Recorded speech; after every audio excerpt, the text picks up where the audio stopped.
ഈ കാണുന്ന chicken സ്റ്റ്യൂവിന്റെ detail recipe വേണമെന്ന് കുറെ പേര് റിക്വസ്റ്റ് ചെയ്തിരുന്നു കേട്ടോ.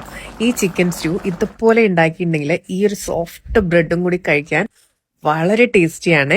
അപ്പൊ റെസിപ്പിക്കായിട്ട് ഞാനിവിടെ 1 കിലോ ചിക്കൻ എടുത്തിട്ടുണ്ട്. ഇതിലേക്ക് കട്ട് ചെയ്ത ക്യാരറ്റ്, ഉരുളക്കിഴങ്ങ്, സബോള, ഇഞ്ചി, വെളുത്തുള്ളി, പച്ചമുളക്, കറിവേപ്പില, ആവശ്യത്തിനുള്ള ഉപ്പ്, വെളിച്ചെണ്ണ, കുരുമുളക് പൊടി ഇത്രയും കൂടി ചേർത്ത് നല്ല പോലെ കൈ വെച്ച് തിരുമ്മണം കേട്ടോ.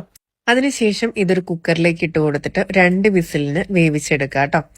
ആവശ്യത്തിനുള്ള 1 കപ്പ് വെള്ളം കൂടി ഞാൻ ഈ സമയത്ത് ചേർത്ത് കൊടുക്കുന്നുണ്ട്. ഇനി വേണ്ടത് കുറച്ച് കാഷ്യൂസ് ആണ്. അത് കുറച്ച് ചൂടുവെള്ളത്തിൽ സോക്ക് ചെയ്ത് വെക്കുക. വെന്ത് വന്ന ചിക്കൻ ഞാനൊരു പാനിലേക്ക് മാറ്റിയിട്ടുണ്ട്. ഇനി ഇതിലേക്ക് ആഡ് ചെയ്ത് കൊടുക്കുന്നത് 2ാം പാലാണ് കേട്ടോ.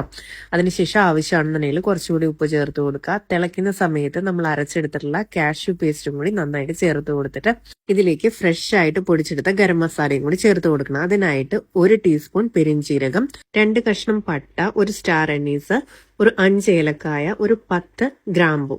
ഇത് നന്നായിട്ട് പൊടിച്ചെടുത്ത് ഇതുപോലെ സീവ് ചെയ്ത് ഇട്ട് കൊടുക്കുക കേട്ടോ. ആ പൊടി മൊത്തം ഇട്ട് കൊടുക്കേണ്ട ആവശ്യമില്ല. പിന്നെ ഒരു 1/2 ടീസ്പൂണും കൂടി അതിനകത്ത് ചേർത്ത് കൊടുക്കുക. ഇത്രേ ആവശ്യമുള്ളൂ. സ്റ്റ്യൂ നല്ല രീതിക്ക് കുറുകി വരുന്ന സമയത്ത് ഞാൻ ഇതിലേക്ക് ഒരു 1/2 കപ്പ് തൻപാലും കൂടി ആഡ് ചെയ്ത് കൊടുക്കുന്നുണ്ട് കേട്ടോ. സ്റ്റൗ ഓഫ് ചെയ്ത് നെയ്യിൽ അണ്ടിപ്പരിപ്പും കിസ്മിസും കൂടി വറുത്തിട്ട സംഭവം സെറ്റാണ്.